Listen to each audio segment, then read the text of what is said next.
Chapter 12. The Other Fellows. Rose did tell the people what had passed, and no one howled over Mac or said a word to trouble him. He had his talk with the doctor and got very little comfort out of it, for he found that just what he might do was nothing at all, though the prospect of some study by and by, if all went well, gave him courage to bear the woes of the present. Having made up his mind to this, he behaved so well that everyone was astonished, never having suspected so much manliness in the quiet womb. The boys were much impressed, both by the greatness of the affliction, which hung over him by his way of bearing it. They were very good to him, but not always particularly wise in their attempts to cheer and amuse, and Rose often found him much downcast after a visit of condolence from the clan. She still kept her place as head nurse and chief reader, though the boys did their best in an irregular sort of way. They were rather taken aback sometimes at finding Rose's services referred to theirs, and privately confided to one another that old Mac was getting fond of being mollycoddled. But they could not help seeing how useful she was, and owning that she alone had remained faithful a fact. Rose felt that she ruled in that room, if nowhere else, for Aunt Jane left a great deal to her, finding that her experience with her invalid father fitted her for a nurse. And in a case like this, her youth was an advantage rather than a drawback. Mac soon came to think that no one could take care of him so well as Rose, and Rose soon grew fond of her patient, though at first she had considered this cousin the least attractive of the seven. He was not polite and sensible like Archie, nor gay and handsome like Prince Charlie, nor obliging like Steve, nor amusing like the brats, nor confiding and affectionate like little Jamie. He was rough, absent-minded, careless and awkward, rather brickish, and not at all agreeable to a dainty, beauty-loving girl like Rose. But when his trouble came upon him, she discovered many good things in this cousin of hers, and learned not only to pity, but to respect and love the poor worm, who tried to be patient, brave and cheerful, and found it a harder task than anyone guessed, except the little nurse, who saw him in his gloomiest moods. She soon came to think that his friend did not appreciate him, and upon one occasion was moved to free her mind in a way that made a deep impression on the boys. Vacation was almost over, and the time drawing near when Mac would be left outside the happy school world which he so much enjoyed. This made him rather low in his mind, and his cousin exerted themselves to cheer him up, especially one afternoon when a spasm of devotion seemed to seize them all. Jamie trucked down the hill with a basket of blackberries, which he had picked all his own self, as his scratched fingers and stained lips plainly testified. Will and Geordie brought their puppies to beguile the weary hours, and the three elder lads called to discuss baseball, cricket and kindred subjects, eminently fitted to remind the invalid of his privations.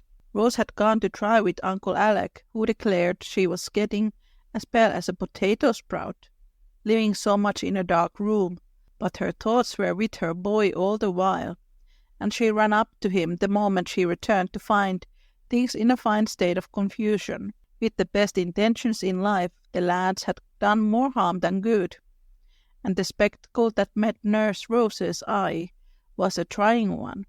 The puppies were yelping, the small boys romping, and the big boys all talking at once.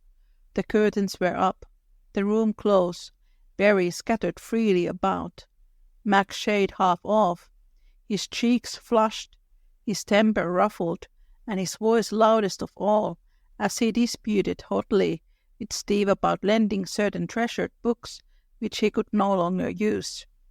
Now Rose considered this her special kingdom, and came down upon the invaders with an energy which amazed them and quelled the riot at once. They had never seen her roused before, and the effect was tremendous.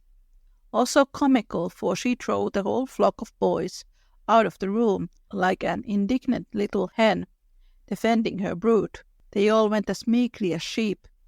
The small lads fled from the house, but the 3 elder ones only retired to the next room and remained there hoping for a chance to explain and apologize, and so appease the irate young lady who had suddenly turned the tables and clattered them about their ears. As they waited, they observed her proceedings through the half-open door and commented upon them briefly but expressively, feeling quite bowed down with remorse at the harm they had innocently done. "She has put the room to rights in a jiff. What jacks we were to let those dogs in and kick up such a row," observed Steve after a prolonged beep. The poor old worm turned as if she was treating on him instead of cuddling him like a pussy-cat. "Isn't he cross, though?" added Charlie, as Mac was heard rolling about his confounded head. "She will manage him, but it is mean in us to rumble him up and then leave her to smooth him down." "I'd go and help, but I don't know how," said Archie, looking much depressed, for he was a conscious fellow and blamed himself for his want of thought. "No more do I. Odd, isn't it, what a knack women have for taking care of the sick folks?" And Charlie fell a musing over this undeniable fact. "She has been ever so good to Mac," began Steve in a self-reproachful tone. "Better than his own brother, hey?" cut in Archie, finding relief for his own regret in the delicance of another. "Well, you didn't breach. You didn't, any of you, to do any more, and you might have, for Mac likes you better than he does me. I always fret him, he says, and it isn't my fault if I am a quiddle," protested Steve in self-defense. "We have all been selfish and neglected him, so we won't fight about it, but try and do better," said Archie, generously taking more than his share of blame, for he had been less inattentive than either of the others. "Rose has stood by him like a good one, and it is no wonder he likes to have her around best. I should myself if I was down on my luck as he is," put in Charlie, feeling that he really had not done the little thing justice. "I tell you what it is, boys, we haven't been half good enough to Rose, and we've got to make it up to her somehow," said Archie, who had a very manly sense of honor about paying his debts, even to a girl. "I am awfully sorry I made fun of her doll when Jamie locked it out. And I caught her baby bunting when she cried over the dead kitten. Girls are such geese sometimes. I cannot help it," said Steve, confessing his transgressions handsomely and feeling quite ready to atone for them if he only knew how. "I will go down on my knees and beg her pardon for treating her as if she was a child. Don't it make her mad, though?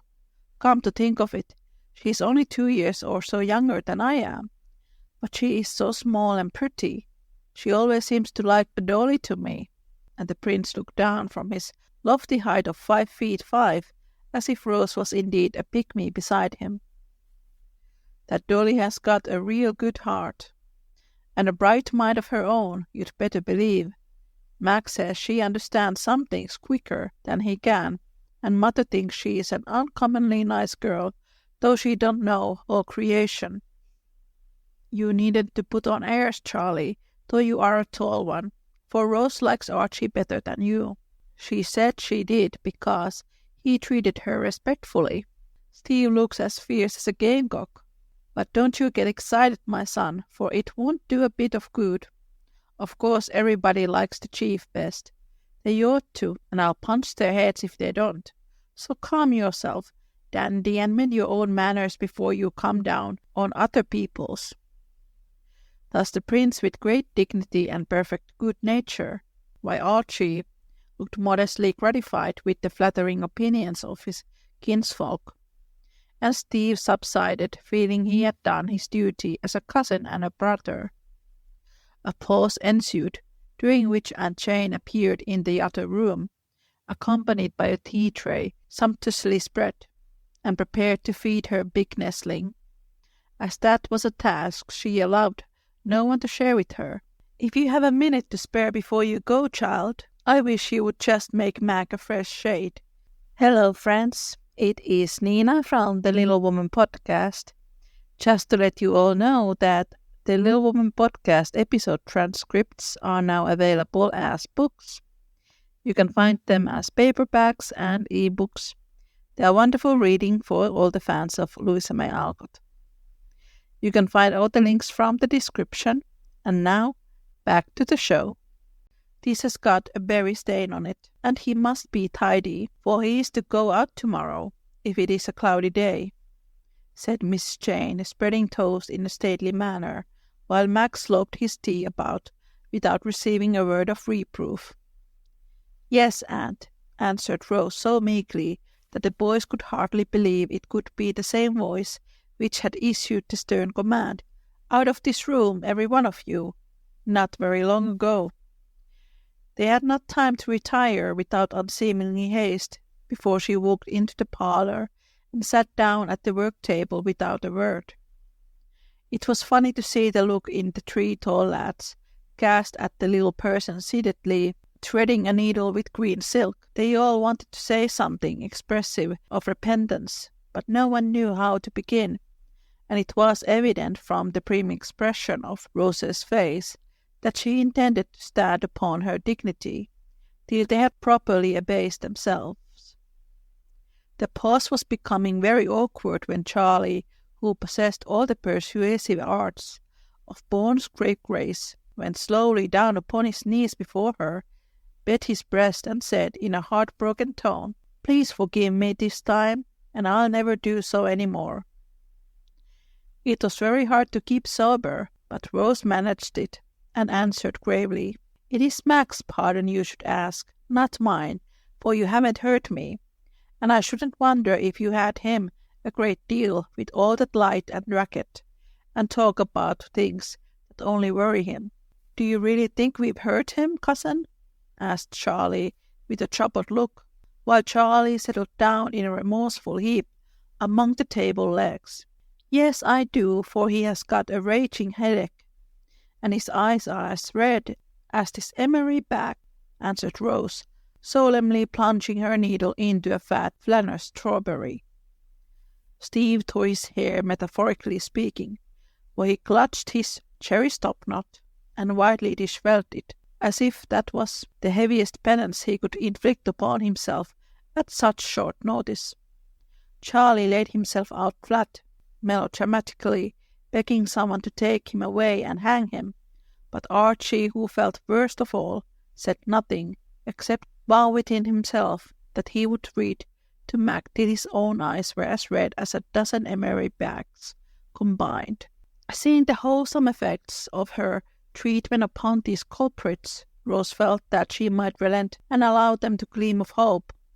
She found impossible to help trembling upon the prostrate prince a little, in words at least, for he had hurt her feelings oftener than he knew. So she gave him a thimble pie on the top of his head, and said with an air of an infinitely superior being, "Don't be silly, but get up, and I'll tell you something much better to do than sprawling on the floor and getting all over lint."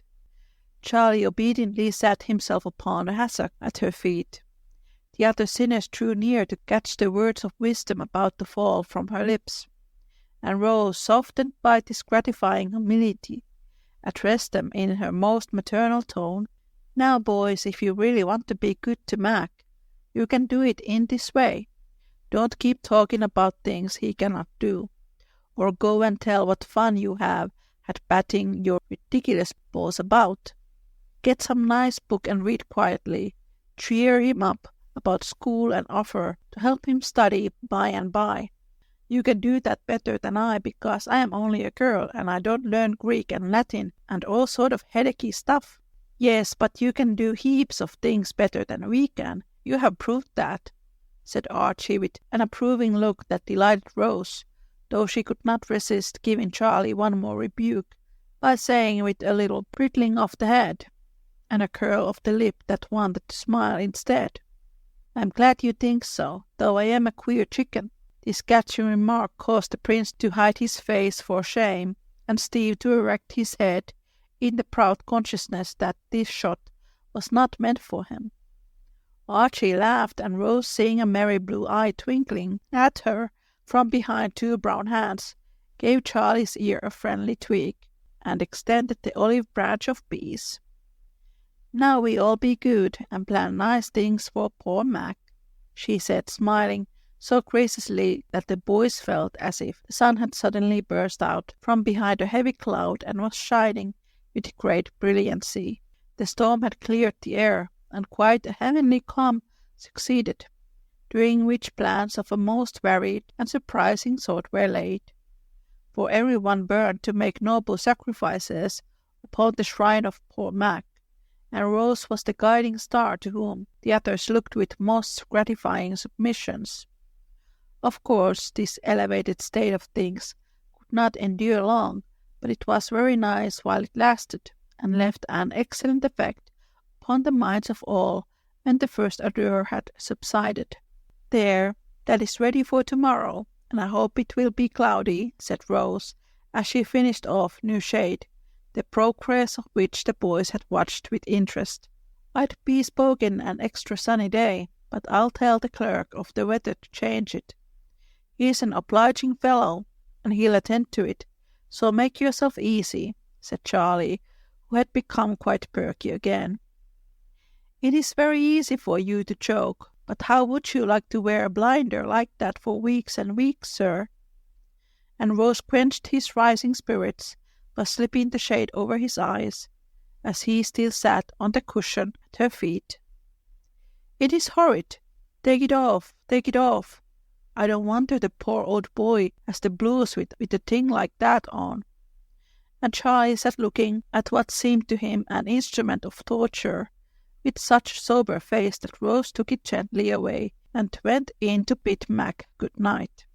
"I shall go home with her, for it is getting darkish, and she is rather timid," said Archie, forgetting that he had often laughed at this very timidness. "I think I might, for she's taking care of my brother." "I think I might, for she's taking care of my brother," put in Steve, asserting his rights. "Let's all go, that will please her," proposed Charlie, with a burst of gallantry which electrified his mates. "We will," they said with one voice, and they did, to Rose's great surprise and secret contentment, though Archie had all the care of her, for the other two were leaping fences, running races, and having wrestling matches all the way down.